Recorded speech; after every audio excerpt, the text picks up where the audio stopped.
ధనమేరా అన్నిటికీ మూలం. ఆ ధనము విలువ తెలుసుకొనుట మానవ ధర్మం. ధనమేరా అన్నిటికీ మూలం. ఆ ధనము విలువ తెలుసుకొనుట మానవ ధర్మం.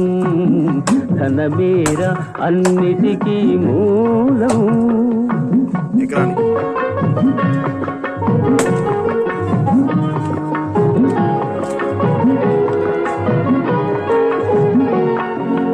మానవుడే ధనమన్నది సృజించెనురా, దానికి తానే తెలియని దాసుడాయరా.